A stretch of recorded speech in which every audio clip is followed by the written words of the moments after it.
Hello twelfth के champions. अगर आप बिहार बोर्ड ट्वेल्थ के स्टूडेंट हैं और 2027 में आप एग्ज़ाम में अपियर होने वाले हैं तो ये वीडियो बिल्कुल आपके लिए है, क्योंकि मैं गारंटी देता हूँ कि ये वीडियो देखने के बाद आपकी कॉन्फिडेंस लेवल काफ़ी अच्छी होगी और आप एग्ज़ाम में एक बेहतर स्कोर करने में ये वीडियो निश्चित तौर पर आपको मदद करेगा। तो आइए शुरू करते हैं। जो हमारा सीरीज चल रहा है स्टोरी ऑफ इंग्लिश, जो आपकी बुक है उसका ऑब्जेक्टिव्स MCQ को हम लोग लेके चल रहे हैं।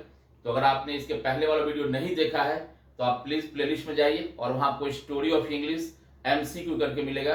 आप वहां जाके वीडियो फर्स्ट देखिए, जिसमें हमने लेसन 1, 2 और लेसन 3 इन तीनों चैप्टर्स के मोस्ट इंपॉर्टेंट ऑब्जेक्टिव्स को डिस्कस किया है एक्सप्लेनेशन के साथ। तो चलिए शुरू करते हैं आज का वीडियो। और आज के वीडियो में हम लोग स्टोरी ऑफ इंग्लिश के लेसन नंबर 4 एंड 5 इन दो चैप्टर्स के important most important objective questions को डिस्कस करेंगे। तो चलिए शुरू करते हैं। आज का पहला सवाल देखिए क्या है। Middle English had blank dialects. मैं आपको बता दूं कि लेसन 4 और 5 क्या है। ये मिडिल इंग्लिश और मॉडर्न इंग्लिश दो चैप्टर्स है। लेसन 4 मिडिल इंग्लिश और लेसन 5 मॉडर्न। तो बढ़ते हैं फर्स्ट क्वेश्चन की ओर। Middle English had blank dialects. आपको बताना है कि मिडिल इंग्लिश का कितना डायलेक्ट है। 3, 2, 5, 4 है ना। तो सही answer you have to comment कि 3 डायलेक्ट था, 2 डायलेक्ट था, 5 था कि 4 था। तो इसका सही जो आंसर है डेट इज 5। ओके, तो मिडिल इंग्लिश का कितना डायलेक्ट है 5 और ओल्ड का कितना था 4 डायलेक्ट, जो कि पिछले लेक्चर में डिस्कस किया गया है। बढ़ते हैं सेकंड क्वेश्चन की ओर। Modern English has evolve from. देखिए इवॉल्व का मतलब था उत्पत्ति होना। तो मॉडर्न इंग्लिश का उत्पत्ति, इसका शुरुआत कहां से माना गया है। From the blank Midland dialect है ना। ऑप्शन है east Midland, West Midland, south Midland और केंटिस। तो चलिए फटाफट आंसर कमेंट कीजिए आप सब लोग। ईस्ट, वेस्ट, साउथ और केंटिस। तो इसका सही आंसर है ईस्ट मिडलैंड। याद रखिए इसका सही आंसर क्या है, ईस्ट मिडलैंड। फर्स्ट का आंसर है सी और सेकंड का ऑप्शन है ए। नंबर थर्ड है मिडिल इंग्लिश पीरियड कवर्स। देखिए मिडिल पीरियड कवर का मतलब क्या है, कब से कब है। कवर का सेंस है कब से कब। 449 to 1066, 1150 to 1500, 1150 और 1500। तो याद रखना है कि मिडिल इंग्लिश पीरियड जो है वो 1150 to 1500 है, यानी कि option number B is the correct option. तो that is question number 3। Now move to question number 4। The first printing press, जो पहला प्रिंटिंग प्रेस था या प्रिंटिंग टेक्नोलॉजी था, एक printing machine was set up by, उसका स्थापना किसके द्वारा इन इंग्लैंड। मतलब पहला प्रिंटिंग मशीन। देखिए आप सब जानते हैं कि 1476 में, याद रखेगा ये भी क्वेश्चन पीछे डिस्कस किया हुआ है कि पहला प्रिंटिंग मशीन कब आया था 1476 में। अब सवाल है कि भाई आया तो था उसमें और कहां आया था, इंग्लैंड में, लेकिन इसको सेटअप किया किसने था, कौन सा वो पर्सन था। तो देखिए ऑप्शन है John Wycliffe, William Caxton, Chaucer and William Langland. तो the correct answer is number B. याद रखिए विलियम कैक्सटन ने फर्स्ट प्रिंटिंग मशीन का सेटअप किया था। बढ़ते हैं next question, that is question number 5। Modern English is blank. First है नॉट अ स्टैंडर्ड लैंग्वेज, मतलब मॉडर्न इंग्लिश एक स्टैंडर्ड लैंग्वेज नहीं थी। सेकंड है ये डायलेक्ट्रिकल है, क्या है डायलेक्ट्रिकल है। थर्ड है अ स्टैंडर्ड लैंग्वेज, एक स्टैंडर्ड लैंग्वेज है। अब 4 है कि नन, इनमें से कोई भी नहीं। तो चलिए आप बताइए कि मॉडर्न इंग्लिश स्टैंडर्ड नहीं थी, डायलेक्ट्रिकल थी या फिर स्टैंडर्ड लैंग्वेज थी। तो इसका सही आंसर है सी, मॉडर्न इंग्लिश इज, ये है क्या है, एक स्टैंडर्ड लैंग्वेज। ऑप्शन नंबर कौन सा हो जाएगा इसका, C is the correct answer. Now question number 6। Blank help to standardise English language. मतलब कौन सा फैक्टर है, कौन सा चीज है जिसने इंग्लिश लैंग्वेज को स्टैंडर्ड बनाने में हेल्प किया। देखिए दिया हुआ है ना, blank help to standardise English language. Option है चॉसर, सेकंड है डिक्शनरी, थर्ड है प्रिंटिंग प्रेस और फोर्थ है बोरोइंग। तो इसमें जो कौन सा चीज था, चौसर ने हेल्प किया इसको स्टैंडर्ड करने में, कि डिक्शनरी ने, कि प्रिंटिंग प्रेस ने, कि बोरोइंग नेचर ने। तो इसका करेक्ट आंसर है प्रिंटिंग प्रेस। याद देखिए प्रिंटिंग मशीन क्या है ना, सब जगह सेम चीज छपने लगा, कहीं कोई गलती था, एरर था तो सबको मालूम पड़ने लगा। तो प्रिंटिंग प्रेस वो फैक्टर है जिसने इंग्लिश भाषा को स्टैंडर्डाइज करने में सबसे ज्यादा हेल्प किया। मतलब कह सकते हैं कि प्रिंटिंग मशीन के आने के बाद से इंग्लिश लैंग्वेज का एक गोल्डन पीरियड शुरू हुआ। ये भाषा स्टैंडर्डाइज हुई है, क्या हुआ, स्टैंडर्ड बनाइए, ठीक है। नेक्स्ट देखिए क्या है, मिडिल इंग्लिश वाज, ऑप्शंस है अ स्टैंडर्ड लैंग्वेज, डायलेक्ट्रिकल, नॉट डायलेक्ट्रिकल और नॉट स्टैंडर्ड लैंग्वेज। तो आपको बताना है कि क्या मिडिल इंग्लिश स्टैंडर्ड लैंग्वेज थी या फिर नॉट स्टैंडर्ड लैंग्वेज, या फिर नॉट डायलेक्टिकल या फिर डायलेक्टिकल। तो इसका सही ऑप्शन है ऑप्शन नंबर बी, है ना। मिडिल इंग्लिश क्या था, देखिए इसका ऑप्शन क्या हो जाएगा, 6 का आंसर सी हो जाएगा। और मिडिल इंग्लिश वाज व्हाट, ये डायलेक्टिकल था, क्या था, डायलेक्टिकल। तो आप जानते हैं इसका 5 डायलेक्ट है, तो क्या हो जाएगा, डायलेक्टिकल। नंबर 8 है, there was a gap of almost, लगभग गैप था, अंतराल था, लगभग खाली स्थान सेंचुरी का। क्या बोल रहा है कि लगभग एक अंदाज है कि कितना सेंचुरी का गैप था किस चीज के बीच में, between the end of old English period, यानी कि ओल्ड इंग्लिश पीरियड के खत्म होने में, and starting of middle English period, और मिडिल इंग्लिश के शुरू होने में। तो आप बताइए कि ओल्ड इंग्लिश पीरियड के खत्म होने और मिडिल के शुरू होने में लगभग कितना सेंचुरी का गैप था। ऑप्शन है अ सेंचुरी यानी कि 1 सेंचुरी का, 5 सेंचुरी का, 2 सेंचुरी, या फिर इसमें से कोई भी नहीं। तो इसका जो करेक्ट आंसर है, there was almost a century का। कितना सेंचुरी गैप था, अ सेंचुरी, क्योंकि आप सब जानते हैं कि ओल्ड खत्म कब हुआ था, 1066 में, और मिडिल शुरू कब हुआ, 1150 में। तो लगभग 100 साल का गैप है। कितना गैप है, 100, तो 100 का मतलब सेंचुरी होता है, तो लगभग 1 सेंचुरी का गैप था। तो we have completed up to question number 8। Now we are moving to question number 9।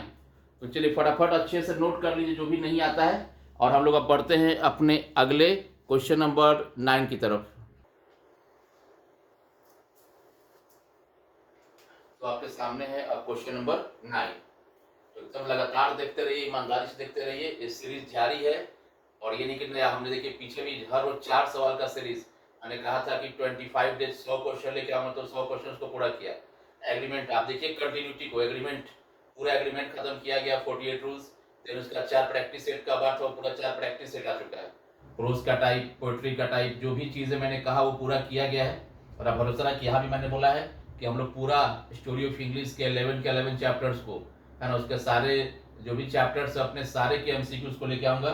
तो अपना देखिए 4 5 1 2 3 आ चुका है, 4 5, इसके बाद हम लोग फिर वापस 6 7 ऐसे कर करके सबको लेके आ जाएंगे। तो आप कंटिन्यू बने रहिए चैनल के साथ। तो देखिए अभी क्वेश्चन नंबर 9 क्या है कि the major linguistic change that took place during the middle English period was known as the. देखिए लिंग्विस्टिक चेंज का मतलब क्या, भाषा संबंधी, क्या है, भाषा संबंधी। क्वेश्चन क्या कर रहा है कि द मेजर, जो सबसे प्रमुख, मेजर का मतलब क्या होता है, प्रमुख। द मेजर लिंग्विस्टिक चेंज, जो भाषा संबंधी सबसे बड़ा, सबसे प्रमुख बदलाव हुआ, चेंज हुआ, कब, मिडिल इंग्लिश के टाइम पे, उसका नाम क्या था। नॉर्मन कॉर्पस नाम था, द ग्रेट वॉवेल शिफ्ट नाम था, लिटरेचर नाम था, या फिर यूनिक अल्फाबेट नाम था। तो चलिए जल्दी से कमेंट कीजिए, क्वेश्चन बड़ा इंपॉर्टेंट है और इसका सही आंसर ऑप्शन नंबर बी। याद रखिए ग्रेट वॉवेल शिफ्ट, ये बहुत इंपॉर्टेंट क्वेश्चन है, कोई तरीका से पूछ सकता है। पीरियड ये कब से कब हुआ था, तो 1400 टू 1500, ये कौन से पीरियड में हुआ था, मिडिल इंग्लिश के टाइम पे। या फिर बोल सकता है कि मिडिल इंग्लिश का लिंग्विस्टिक चेंज जो था उसका क्या नाम था, तो ग्रेट वॉवेल शिफ्ट। या फिर ऑब्जेक्टिव में पूछ सकता, सब्जेक्टिव पूछ सकता है आपसे कि what is great vowel shift, उसको समझाइए, है ना। बढ़ते क्वेश्चन नंबर 10 की तरफ। The dialects of middle English, जो मिडिल इंग्लिश पीरियड के डायलेक्ट्स थे, आपको सबको मालूम है, अभी पीछे आपने किया है कि मिडिल इंग्लिश पीरियड का टोटल 5 डायलेक्ट था। तो उन्हीं का बात हो रहा है कि the dialects of middle English existed in both, exist अस्तित्व में रहना, मतलब जो मिडिल इंग्लिश के डायलेक्ट थे वो एग्जिस्ट करते थे, अस्तित्व में थे, दोनों रूप में, स्पोकन एंड ब्लैंक। अब स्पोकन और किस रूप में थे देखते हैं, ओरल रूप में थे, रिटन में थे, सिंबॉलिक थे, या फिर नन थे। तो चलिए आंसर कमेंट कीजिए कि मिडिल इंग्लिश का डायलेक्ट स्पोकन के साथ साथ और किस फॉर्म में था, या फिर खाली स्पोकन फॉर्म में था। अगर खाली स्पोकन में था पर नन को ऑप्शन कर देंगे, लगता है सिंबॉलिक था तो सिंबॉलिक को टिक करेंगे, रिटन था तो रिटन, ओरल था तो ओरल। तो इसका करेक्ट आंसर है रिटन फॉर्म। याद रखिएगा कि मिडिल इंग्लिश का जो डायलेक्ट है वो spoken as well as written दोनों फॉर्म में एग्जिस्ट करता था, यानी कि सही आंसर क्या है, बी नंबर, है ना, रिटन। यहाँ क्या था, ग्रेट वॉवेल शिफ्ट, वो भी बी नंबर था। बढ़ते हैं क्वेश्चन 11 की तरफ। Blank works are the major source, देखिए वर्क्स का मतलब है रचना से, यहाँ वर्क्स का मतलब क्या है, रचना। तो किसका जो रचना है मेजर सोर्सेज है, प्रमुख जरिया, देखिए मेजर का मतलब प्रमुख, सबसे महत्वपूर्ण जरिया है, किसके बारे में, इंफॉर्मेशन, सूचना के बारे में। किसकी सूचना के बारे में, अबाउट मिडिल इंग्लिश ग्रामर, मतलब मिडिल इंग्लिश ग्रामर, व्याकरण, व्याकरण के बारे में, वोकैबुलरी, शब्दकोश के बारे में, और प्रोनाउंसिएशन, उच्चारण के बारे में। मतलब किसकी रचना को अगर आप पढ़ोगे, है ना, किसकी रचना को आप अगर अच्छे से देखोगे तो आपको मिडिल इंग्लिश के ग्रामर व्याकरण के बारे में, वोकैबुलरी शब्दकोश के बारे में, और प्रोनाउंसिएशन उच्चारण के बारे में आपको मालूम पड़ जाएगा। तो ये आंसर क्या है इसका करेक्ट आंसर देखते हैं क्या है। शेक्सपियर है, विलियम लैंगलैंड है, चौसर है, या फिर जॉन वाइक्लिफ है। अब देखिए आंसर से पहले एक बात बता दूं, मैंने यहाँ पे ग्रामर को भी अंडरलाइन किया है, वोकैबुलरी को भी और प्रोनाउंसिएशन को भी इसलिए किया है ना कि कई बार यहाँ जो आंसर अभी होने वाला है वो तो हम लिखेंगे, कई बार क्या देगा कि इनका जो वर्क था वो मिडिल इंग्लिश के किस किस चीज को बताता है। तो आप याद रखना इसका जो सही आंसर है डेट इज चौसर है ना, नंबर सी। मिडिल इंग्लिश के बारे में अगर आपको कुछ भी जानना है तो चौसर का जो वर्क है, उनकी रचनाएं, they are the great resources, वो सबसे सुंदर जरिया है, सबसे महत्वपूर्ण जरिया है। अब देखो मैंने यहाँ जो ऑनलाइन किया इसके बारे में समझो। क्वेश्चन कभी ऐसे पूछ देगा कि Chaucer's works are the major source of information about middle English grammar, और यहाँ पे 2 गैप दे देगा। तो वोकैबुलरी और प्रोनाउंसिएशन इसको भी याद रखेगा, यानी चौसर की रचना को पढ़ के मिडिल से ग्रामर के बारे में जानकारी मिल रहा है, वोकैबुलरी का और प्रोनाउंसिएशन का, तीनों का मिल रहा है। बढ़ते हैं next question that is 12। The great vowel shift involved, great vowel shift में क्या शामिल था, क्या हुआ था। सीरीज ऑफ चेंज, लगातार बहुत सारा बदलाव हुआ था। इन द प्रोनाउंसिएशन, उच्चारण में, ऑफ इंग्लिश लॉन्ग, इंग्लिश के लॉन्ग, अब कौन से लॉन्ग में, इंग्लिश के लॉन्ग कॉन्सोनेंट्स में, कुछ के उच्चारण में, या फिर वॉवेल्स में, वर्ड्स में या लेटर्स में। तो ग्रेट वॉवेल्स के नाम ही से ग्रेट वॉवेल, वॉवेल आ रहा है यहाँ पे, तो कॉमन सी बात है कि आंसर क्या होना, बिना पढ़े भी आप इसको दिमाग लगा सकते हैं। यहाँ देखिए यहाँ वॉवेल आ रहा है, तो कॉमन सी बात है कि वॉवेल शिफ्ट, यानी जो ग्रेट वॉवेल शिफ्ट था उसमें का जो लॉन्ग वर्ड्स थे ना वॉवेल्स, उनके उच्चारण को क्या किया गया था, चेंज किया गया था। बढ़ते हैं next question that is 13। The blank Midland dialect became the most important place for the people of middle English age, यानी कौन सा डायलेक्ट था, है ना, जो मिडिल इंग्लिश एज के, मिडिल के जो पीरियड था उस दौरान के लोग के लिए सबसे महत्वपूर्ण बना, कौन सा डायलेक्ट सबसे महत्वपूर्ण था, ईस्ट, वेस्ट, नॉर्दर्न और साउदर्न। तो the correct answer is east Midland. याद रखिएगा कौन सा, ईस्ट मिडलैंड जो था, ये मिडिल इंग्लिश के एज के जो लोग थे, पीपल, उनके लिए सबसे इंपॉर्टेंट प्लेस बना था, सबसे महत्वपूर्ण जगह बना था ये। And the question of 14, Chaucer did not use the words of, Chaucer जो साहब थे वो यूज नहीं करते थे कौन से पीरियड का इंग्लिश, ओल्ड इंग्लिश पीरियड का यूज नहीं करते थे, मिडिल का यूज नहीं करते थे, मॉडर्न का, या फिर ऑल ऑफ दिस सब का, इसमें कोई आंसर नहीं होना चाहिए। तो देखिए यह बता दो कि चौसर यूज नहीं करता किसका, ओल्ड इंग्लिश का, इसका आंसर क्या हो जाएगा, ए। तो आई होप कि 14 तक आपको क्लियर हो गया। अब बढ़ते हैं अपने next question that is question number 15।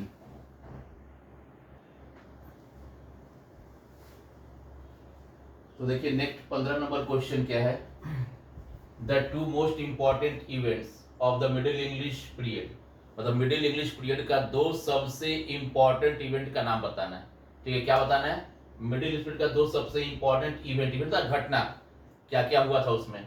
Option A है नॉर्मन कॉन्क्वेस्ट, ऑप्शन बी है the introduction of printing press, C है द ग्रेट वॉवेल शिफ्ट, और डी है बी एंड सी बोथ। तो कमेंट कीजिए फटाफट कि नॉर्मन कॉन्क्वेस्ट सबसे महत्वपूर्ण घटना थी मिडिल इंग्लिश की, या फिर इंट्रोडक्शन ऑफ प्रिंटिंग प्रेस थी, या फिर ग्रेट वॉवेल शिफ्ट, या फिर दोनों, बी एंड सी बोथ। तो बताइए फटाफट कौन सा आंसर सही है। तो इसका सही आंसर है नंबर डी, यानी कि इसी पीरियड के दौरान कौन कौन सा हुआ था, प्रिंटिंग मशीन भी आया था, ग्रेट वॉवेल शिफ्ट, ये दोनों घटनाएं बहुत ही इंपॉर्टेंट है, जो कि मिडिल इंग्लिश और मॉडर्न इंग्लिश को दोनों को अलग करती है। क्वेश्चन ऐसे भी घुमा के पूछ सकते हैं, इसलिए यहाँ के साथ यहाँ भी ध्यान देना है कि मैं बोल क्या रहा हूँ। कई बार है ना जो क्वेश्चन बोर्ड पे है वो तो डिस्कस होता है, ये साथ में बहुत सारे क्वेश्चन हम लोग बोलते बोलते डिस्कस कर लेते हैं। तो क्लियर हो गया। नंबर 16 है, during the 13th and 14th century, मतलब 13वीं और 14वीं शताब्दी के दौरान blank French words enter the vocabulary of English language, मतलब 13th और 14th सेंचुरी के टाइम पे, है ना, कितना फ्रेंच भाषा का वर्ड, आप सब जानते हो कि मिडिल इंग्लिश पे फ्रेंच भाषा का इंपैक्ट बहुत ज्यादा था, फ्रेंच और लैटिन था साथ में। तो कह रहे कि 13th और 14th सेंचुरी में इंग्लिश के वोकैबुलरी में, इंग्लिश के शब्दकोश में फ्रेंच भाषा का कितना वर्ड आया था। फर्स्ट ऑप्शन है 5000 वर्ड, सेकंड है 8000, सी है 10,000, और फोर्थ है यानी कि डी ऑप्शन 75%।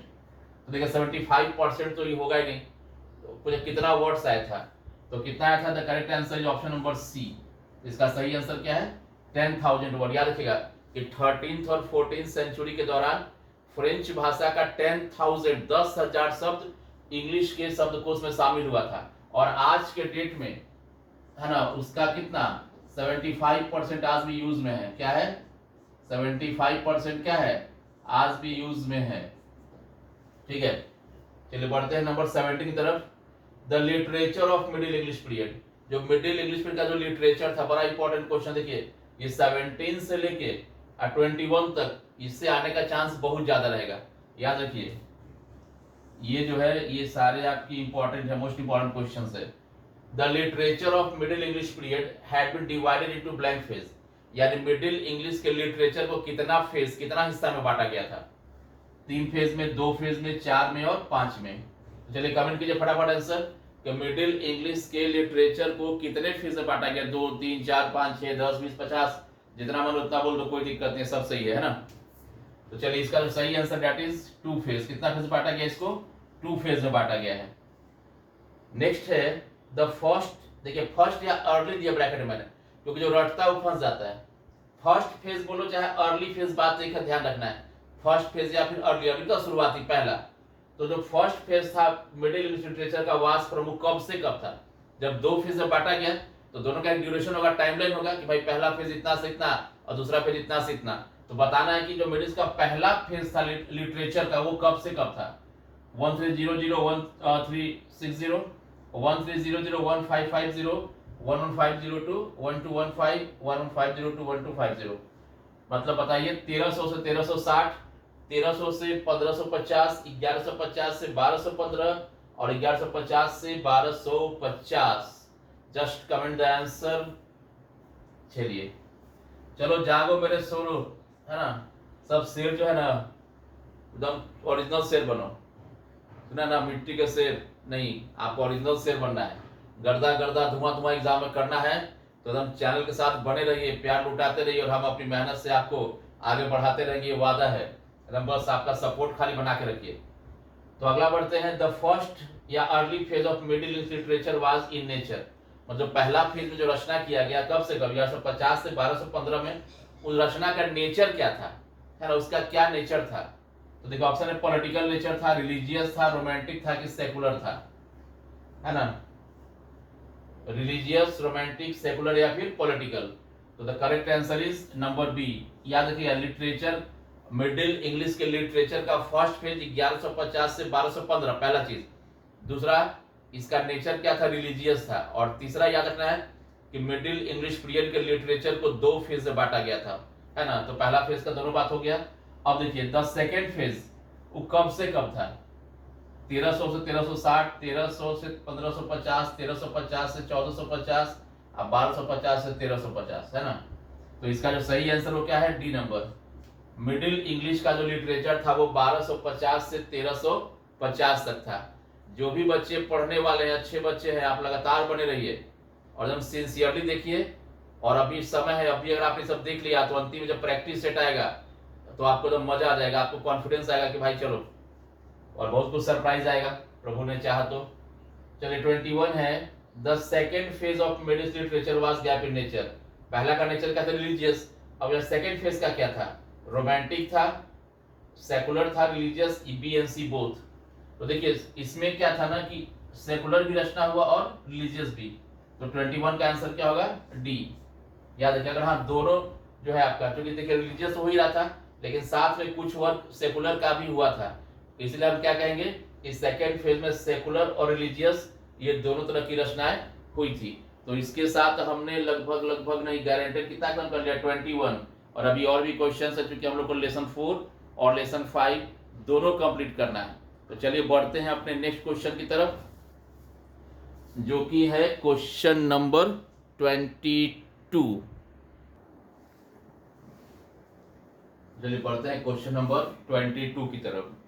और 22 क्वेश्चन क्या कह रहा है कि AD blank to AD blank, AD मतलब anno domini, is known as the period of great individual writer.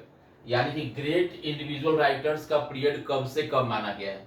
ये क्वेश्चन बड़ा अच्छा क्वेश्चन है कि ग्रेट इंडिविजुअल राइटर्स का पीरियड कब से कब। ऑप्शन है 1200 टू 1400, 1300 टू 1400, 1350 टू 1400 या 1340 टू 1400। तो इंडिविजुअल राइटर्स का जो पीरियड माना गया है वो है ऑप्शन नंबर आपका डी, 1340 टू 1400। 1340 से 1400 का जो पीरियड था इसको हम लोग किस नाम जानते हैं? The period of great individual writers. बढ़ते हैं नेक्स्ट क्वेश्चन 23 की तरफ। The classical middle English period. अब क्लासिकल मिडिल, अभी हमने पढ़ा क्या कि the period of great individual writers, अब क्या गया the classical middle English period कब से कब था? तो मैं आपको एक चीज बता दूं, आप देखिए ये जो ग्रेट इंडिविजुअल राइटर्स का पीरियड, इसी का एक और नाम था, क्या नाम था? Classical middle English period. दोनों सेम है, यानी अगर आपसे पूछे कि क्लासिकल मिडिल इंग्लिश पीरियड कब से कब था तो आंसर सेम होगा, और ग्रेट इंडिविजुअल राइटर्स का पीरियड कब से कब था तो आंसर सेम होगा। यानी इसका भी आंसर वही सेम, कौन सा? नंबर सी, 1340 से 1400। याद रखिएगा, बहुत इंपॉर्टेंट है। क्लासिकल मिडिल इंग्लिश भी 1340 से 1400, और period of great individual writer भी 1340 से 1400, दोनों सेम है। नेक्स्ट है the well known writers of middle English period. देखिए क्वेश्चन आपको 2 नंबर में भी आ सकता है, ठीक है। तो देखिए वेल नोन राइटर्स के 4 थे मिडिल इंग्लिश पीरियड के, जो सबसे महत्वपूर्ण वेल नोन जाने माने लेखक तो कौन कौन थे? पहला ऑप्शन है कि चौसर थे, गोवेट थे, लैंगलैंड है ना, विलियम लैंगलैंड, जॉन गोवेल, या वाइक्लिफ, जॉन वाइक्लिफ, या ऑल ऑफ। देखिए यहाँ पे जान के हम ई एक ऑप्शन दिए हैं, क्योंकि मुझे मेन मकसद था आपको समझाना, ये कोई टेस्ट हो नहीं रहा है कि आपको परेशान होना है। तो याद रखिए ऑल ऑफ दीज, इसका आंसर क्या होगा? All of these. तो आप इन चारों का नाम याद करिएगा, बहुत इंपॉर्टेंट है। क्वेश्चन आपसे 2 नंबर पूछ देगा कि मिडिल इंग्लिश पीरियड के वेल नोन राइटर्स का नाम बताओ। तो चौसर, गोवेट, लैंगलैंड और वाइक्लिफ, ये चारों है। या ऐसा भी हो सकता है कि एबीसीडी 4 ऑप्शन देगा, इसमें से कोई 3 नाम देगा, एक और कोई नाम दे देगा, पूछेगा कि इसमें से कौन राइटर है या कौन नहीं है। तो आप जब चारों याद रखोगे, क्वेश्चन कैसे भी घुमाएगा तो आपका आराम से बन जाएगा। नंबर 25, ये भी अच्छा क्वेश्चन, इंपॉर्टेंट क्वेश्चन है। The blank century is known as the Augustan age. मतलब ऑगस्टन एज कौन से सेंचुरी को कहा गया है? Options are 16th, 17th, 19th और 18th।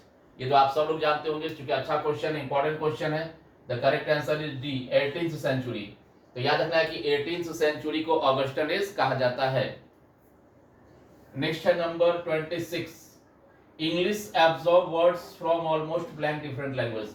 देखिए आप सब एक बात जानते हो कि दुनिया का अगर सबसे मोस्ट इम्प्योर लैंग्वेज है तो डेट इज इंग्लिश। और इंग्लिश इम्प्योर क्यों है? Due to its borrowing nature. भी क्वेश्चन पूछता है कि किस चीज ने इंग्लिश को सबसे इम्प्योर लैंग्वेज क्या है? बोरोइंग नेचर, बोरो किया। तो एक सवाल यहाँ यही पूछ रहा है कि इंग्लिश ने कितना भाषा से वर्ड्स को एब्जॉर्ब किया है, कि बोरो किया है, ग्रहण किया है। तो चलिए कमेंट कीजिए फटाफट आंसर्स, आलसी मत बनिए, फटाफट कमेंट कीजिए। 20, 50, 60, 80। तो द करेक्ट आंसर इज 50। यानी अंग्रेजी भाषा ने ऐसा एस्टिमेट कैलकुलेशन है कि भाई एक लगभग मोटा मोटी 50 अलग अलग भाषा से वर्ड्स को क्या किया है? बोरो किया है, एब्जॉर्ब किया है। That's why it is the most impure language of the world, and in spite of being impure it is the glorious one. इसके बिना काम नहीं चल सकता। इसीलिए कहता हूं भैया कि जैसे LIC है, जीवन के पहले भी, जीवन के साथ भी, जीवन के बाद भी, वैसे ही इंग्लिश है। नौकरी के पहले भी, नौकरी के बाद भी, शादी से पहले भी, शादी के बाद भी, गर्लफ्रेंड मिलने से पहले भी, गर्लफ्रेंड मिलने के बाद भी। आई लव यू बोलने भी काम देगा और आई हेट यू बोलने का भी काम देगा, दोनों में काम देगा। समझ गया बचवा? तो फिलहाल पढ़ाई पे ध्यान लगाइए सब लोग। 27, the first English dictionary was published in. पहला इंग्लिश का डिक्शनरी कब पब्लिश किया गया, कब प्रकाशित किया गया? 1476, 1576, 1776 और 1755। तो इसका जो करेक्ट आंसर है that is number D. First English का डिक्शनरी 1755 में पब्लिश किया गया था। और फिर है इट टुक, इसी से रिलेटेड क्वेश्चन है, डिक्शनरी से ही क्वेश्चन है related. It took blank years, कितना साल लगा to get the first dictionary, English dictionary completed. मतलब इंग्लिश का पहला डिक्शनरी पब्लिश हुआ 1755, 1755 में, लेकिन इंग्लिश के पहले डिक्शनरी को कंप्लीट होने में, पूरा होने में कितना साल लगा था? तो इसका आंसर है 7 साल। कितना साल? 7 साल। तो टोटल हमने कंप्लीट कर दिया कितना क्वेश्चन? 28 क्वेश्चन। थोड़ा सा और बाकी है, उसको भी कर लेते हैं कंप्लीट।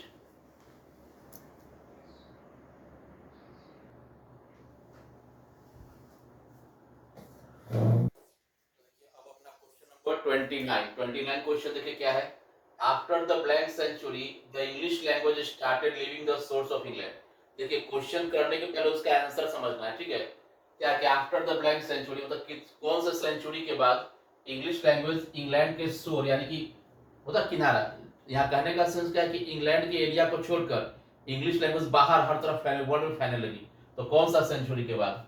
16, 17, 18 और 19। तो करेक्ट आंसर है 18th सेंचुरी। तो 18 सेंचुरी के बाद अंग्रेजी भाषा इंग्लैंड से बाहर निकलना वाइड रेंज में शुरू हुआ था और एक इंटरनेशनल लैंग्वेज बनने की ओर अपना कदम बढ़ा दिया था। 30 है the story about the change, जो कहानी हम लोग पढ़ रहे हैं अभी, किसके चेंज के बारे में, किसके ग्रोथ के बारे में, डेवलपमेंट के बारे में इंग्लिश लैंग्वेज का, वो किस जगह पर सबसे ज्यादा हुआ? ईस्ट मिडलैंड में, ब्रिटिश आइसल्स में, अमेरिका में और कैंटिस में। इसका सही आंसर है कौन सा? ब्रिटिश आइसल्स, याद रखिएगा। नेक्स्ट है gap publish the first English dictionary, किसने इंग्लिश डिक्शनरी, पहला इंग्लिश डिक्शनरी को पब्लिश किया था? चौसर ने, डॉक्टर सैमुअल जॉनसन ने, डॉक्टर मेलविन जॉनसन ने और नन। तो इसका आंसर है डॉक्टर सैमुअल जॉनसन, याद रखना है। डॉक्टर सैमुअल जॉनसन ने पहला इंग्लिश का डिक्शनरी पब्लिश किया था 1755 में। नेक्स्ट है the 18th century grammarians had blank main objective, 18th century की ग्रामेरियंस का कौन कौन सा, कितना, सॉरी कौन कौन सा नहीं क्योंकि ऑब्जेक्टिव है, कितना मेन उद्देश्य था? 2, 3, 4, 5, तो उनका 3, सही ऑप्शन है बी नंबर। 18th सेंचुरी के ग्रामेरियंस का 3 मेन उद्देश्य था। कौन सा उद्देश्य था वो जब सब्जेक्टिव पढ़ेंगे वहां पे आएगा 2 मार्क्स के क्वेश्चन में, है ना। नेक्स्ट है the first English dictionary content blank word, पहला इंग्लिश का डिक्शनरी में कितना वर्ड था, कंटेंट था वो ना, 50,000, 40,000, 13,000 और 60,000। तो इसमें जो करेक्ट आंसर वो कौन सा है? B number 40,000। ऑप्शन भी दे सकता है कि मोर देन 40,000, तो सही है। हम लोग एक वहां दिया बुक में भी यही कि मोर देन 40, लेकिन चूंकि ऑप्शंस में है तो मैंने 40,000 ही आपको बता दिया है। याद रखना है मोर देन 40,000, अगर ऑप्शन बोलेगा ना कि मोर देन 40 तो उसी को मार्क कीजिएगा। 34 द ब्लैंक ऑब्जेक्टेड, इंपॉर्टेंट है ये कि खाली स्थान ने ऑब्जेक्ट किया, रोक लगाया, सुनते हैं ना ऑब्जेक्शन, ऑब्जेक्शन मिलॉर्ड हिंदी के मूवी में, तो खाली स्थान ने रोक लगाया था। इनफ्लो, इनफ्लो का मतलब प्रवेश, फॉरेन वर्ड यानी कि बाहरी शब्द, इंग्लिश के वोकैबुलरी, इंग्लिश के शब्दकोश, मतलब कौन से लोग थे जिन लोगों ने इंग्लिश में बाहरी शब्द के प्रवेश पर रोक लगाना चाहा? सैक्सॉन्स, सेल्ट, प्यूरिस्ट और ब्रिटिशर्स। तो इसका है आंसर प्यूरिस्ट। प्यूरिस्ट वो लोग थे, ग्रुप ऑफ पीपल था जिन लोगों ने अंग्रेजी भाषा में बाहरी शब्द के प्रवेश पर रोक लगाने की कोशिश की थी। हाउएवर दे फेल्ड, क्योंकि आप सब जानते हैं कि अंग्रेजी में 50 अलग अलग भाषा के शब्द शामिल हो गए थे। अब प्यूरिस्ट का जो एग्जिस्टेंस था वो मॉडर्न इंग्लिश फर्स्ट के टाइम से, याद रखिएगा अगर क्वेश्चन पूछ दिया कि प्यूरिस्ट का एग्जिस्टेंस कब था तो मॉडर्न इंग्लिश फर्स्ट के टाइम। चलिए बढ़ते हैं अपने लास्ट क्वेश्चन की तरफ और इसके बाद फिर से हम नए सीरीज में मिलेंगे हम और आप। और ये last question the authorise version. देखिए ऑथराइज क्या होता है? किसी को आप ऑथराइज करते हो ना कि जाओ मेरे बदले तुम काम कर दो, है ना। किसी को आप साइन करके देते हो, कोई गाड़ी का शोरूम ऑथराइज करता है भाई मेरा सर्विस सेंटर यहाँ पे रहेगा, ऑथराइज। मोबाइल खराब होता है जाते हैं ऑथराइज सर्विस सेंटर में, एक लोकल दुकानदार है वो ऑथराइज। तो द ऑथराइज वर्जन ऑफ खाली स्थान and Shakespeare writing help in simplifying English, मतलब कौन से चीज का, बाइबल का, रामायण का, किंग लियर का या फिर कोई नहीं, इन तीनों में से किसका रूपांतरण किया गया था? और शेक्सपियर की लेखनी, इन दोनों ने मिलकर इंग्लिश भाषा को सिंप्लीफाई, आसान किया। तो करेक्ट आंसर है कौन सा? Bible, option number A. ठीक है, तो थैंक्स फॉर वाचिंग। और मैंने आपका जैसा प्रॉमिस मैंने किया था, इस सीरीज लगातार जारी रहेगी। लेसन 1, 2, 3 का इसके पहले आ चुका था पूरा कंप्लीट ऑब्जेक्टिव, और यहाँ पे लेसन 4 और 5 मिडिल और मॉडल्स का आ चुका है। Thanks for watching. अगर वीडियो अच्छी लगी हो तो कमेंट जरूर करें, लाइक करके जाइएगा प्लीज। टेक केयर, बाय, मिलते हैं नेक्स्ट वीडियो में।